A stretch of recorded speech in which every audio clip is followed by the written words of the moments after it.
students. Today we are going to discuss about the drugs, beta blockers. These agents are active on the beta receptors and they causes inhibition of binding of agonist to that particular receptor.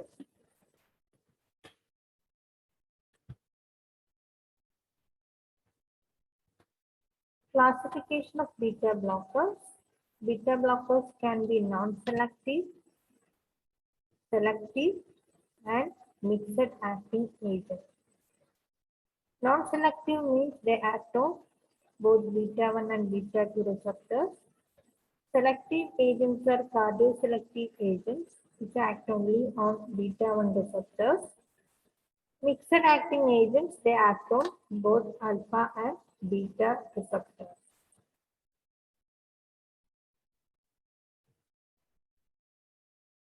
Non-selective beta blockers include propranolol, timolol, sotalol, and indolol.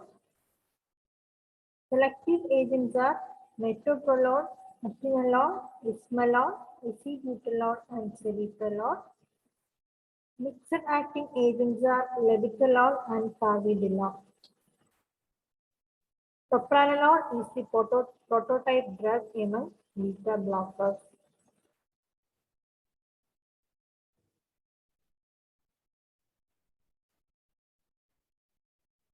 Mechanism of action of propranolol. These are non-selective competitive blocker of beta receptors. Hence, they block the actions of catecholamine mediated through beta receptors.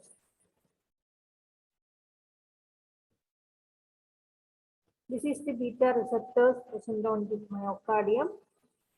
And when there is noradrenaline come and binds with these receptors, it will produce pharmacological effects. When propranolol will come and binds the receptors, they competitively block the catecholamine, that is the noradrenaline.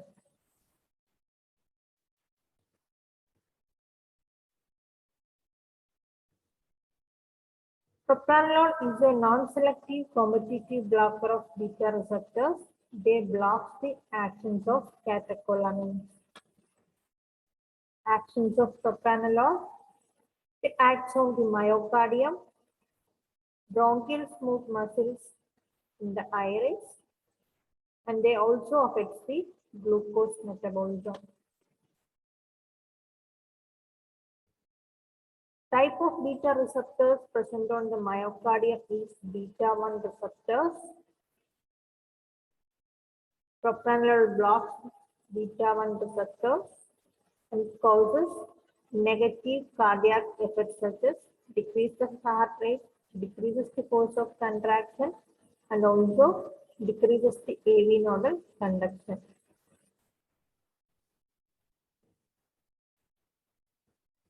It has anti-ischemic effect because it reduces the cardiac workload and thus reduces the oxygen demand of myocardium. Generally, propranolol will depress the myocardium. In blood vessels, they block the beta 2 receptors present on the vascular smooth muscles. Initially, there is an increase in peripheral vascular resistance. Later on continuous usage of propranolol, there will be fall in peripheral vascular resistance, thereby it reduces blood pressure.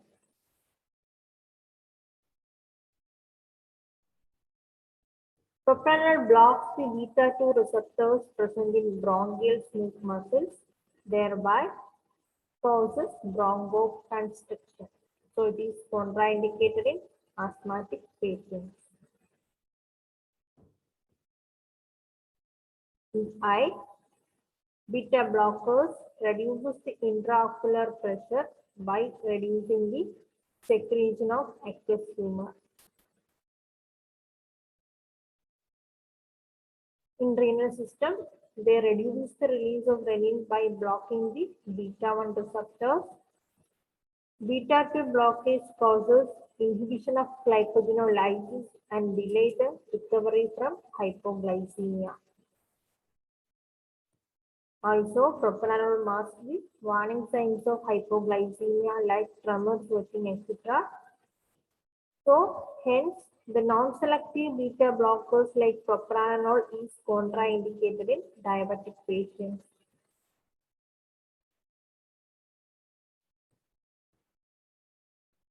Adverse effects of propranolol.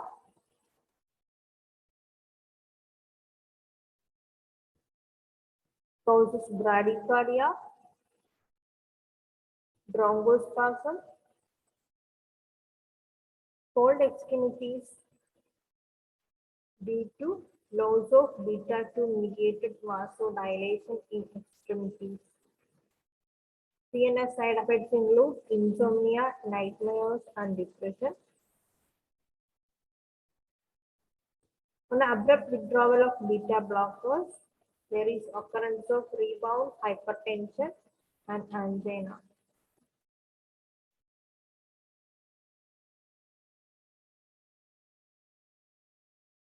Central nervous system. The patient may be complaints of fatigue, sleeplessness, depression, and nightmares. Uses of propranolol. Uses can be categorized into cardiac uses and non-cardiac uses. Cardiac uses include hypertension, angina, myocardial infarction, and arrhythmia. Non-cardiac uses are migraine, anxiety, glaucoma, hyperthyroidism, alcohol withdrawal symptoms, and esophageal varices.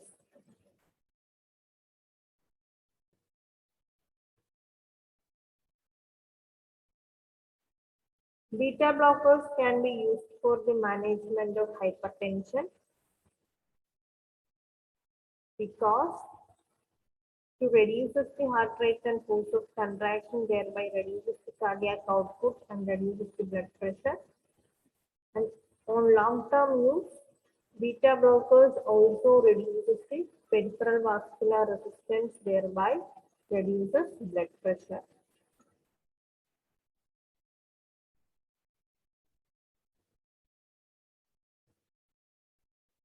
Generally, beta blockers causes decrease of sympathetic outflow, thereby reduces blood pressure.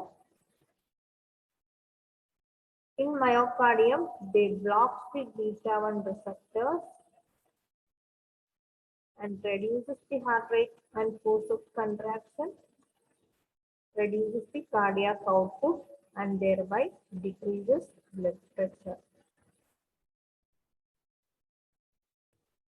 On blood vessels, they act on the vascular smooth muscles and they decrease the peripheral vascular resistance, thereby reduces blood pressure. In kidney,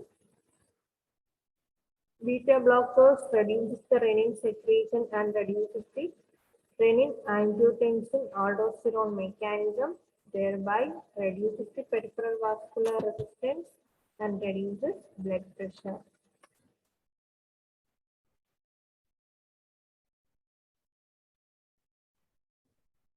Beta blockers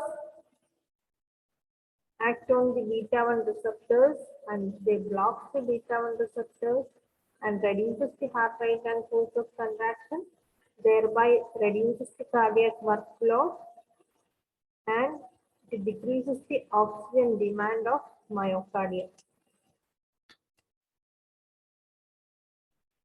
So, the beta blockers can be used for the management of angina.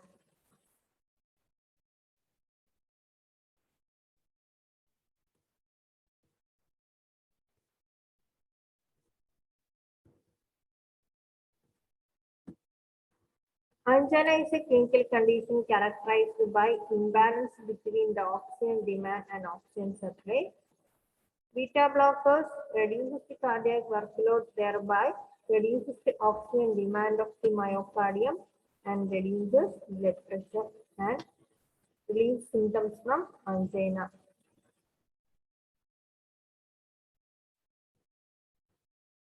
Beta blockers can be also used for the management of myocardial infarction. Rationale behind the usage is, again, they reduce the mortality and they prevent the recurrent attacks by reducing the cardiac workload. This can be also used for the management of cardiac arrhythmia because they reduce the AV conduction and causes membrane stabilization action, thereby prevents arrhythmia. Other uses of beta blockers can be used for the prophylaxis of migraine and in anxiety provoking situations because they block the peripheral manifestations of anxiety like tremors. Can be also used for the management of glaucoma because they reduce the intraocular pressure by reducing the secretion of aqueous humor. Specifically, we can use timolol or betoxolol for the management of glaucoma.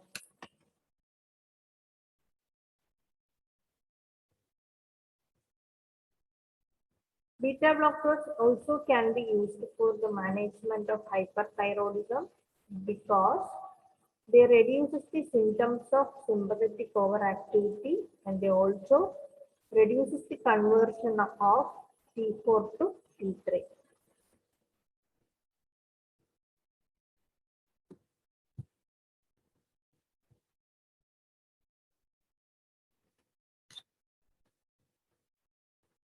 Beta blockers can be also used for treatment of alcohol withdrawal symptoms because they reduce the sympathetic overactivity.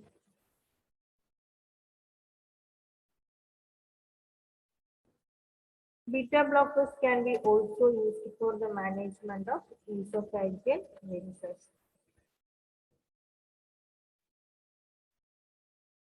So other uses of beta blockers are migraine, anxiety, glaucoma, hyperthyroidism, alcohol withdrawal, and esophageal varices. This can be remembered by the mnemonic MAC-AO.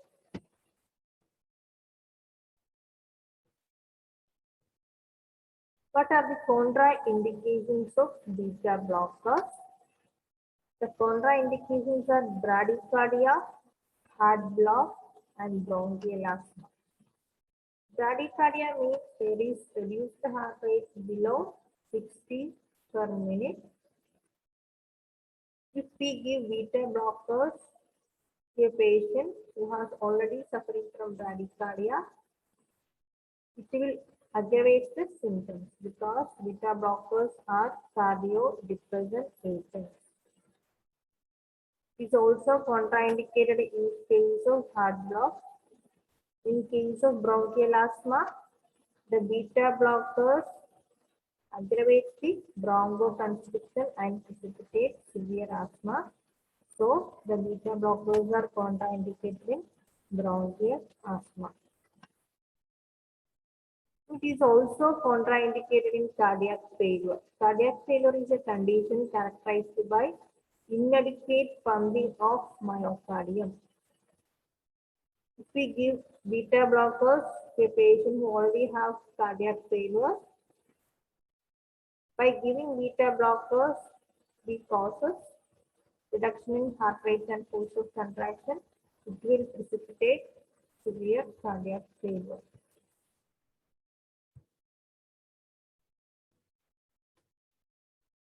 It is also contraindicated in patients on insulin because the common side effects of insulin is hypoglycemia. We given beta blockers to a patient on insulin. Insulin will mask the hypoglycemic symptoms or will mask the warning signs of hypoglycemia. The major drug interactions including propranolol along with insulin. Propranolol will mask the warning signals of hypoglycemia like tremors. It delays the recovery from hypoglycemia by blocking glycogenolysis.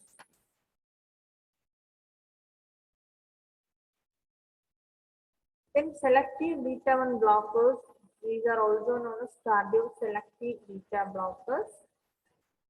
They competitively block the beta-1 receptors only. The actions are mainly the drug having cardiac activity. Advantages of selective agents are there is minimal bronchospasm, so it is safe in asthmatics, and there is less inhibition of glycogenolysis. It is also safe in diabetics. Mixed blockers are levetiracetam and carvedilol. Levetiracetam can be used for the management of hypertensive emergency, and it is a drug safe in pregnancy but has hepatotoxic effects. Carvedilol, it also has an antioxidant property. It is used in the management of hypertension and it is given in stable cardiac failure due to antioxidant property. Usually, the beta blockers are contraindicated in cardiac failure, but we can give carvedilol for stable cardiac failure due to its antioxidant property. Okay, summary of beta blockers. We discuss about the classification. Can be selective, non-selective, and mixed agent. Mechanism of action: they block the beta receptors. Actions: they have cardiodepressive effect. It causes bronchospasm. It inhibits glycogenolysis and it reduces the intraocular pressure. The uses can be cardiac uses and non-cardiac uses. Cardiac uses: hypertension, angina, myocardial infarction, arrhythmia. Non-cardiac uses: glaucoma, then alcohol withdrawal symptoms, panic attack, etc. Adverse drug reactions including bronchospasm, master warning signs of hypoglycemia, bradycardia, etc. This is all about the topic. Thank you.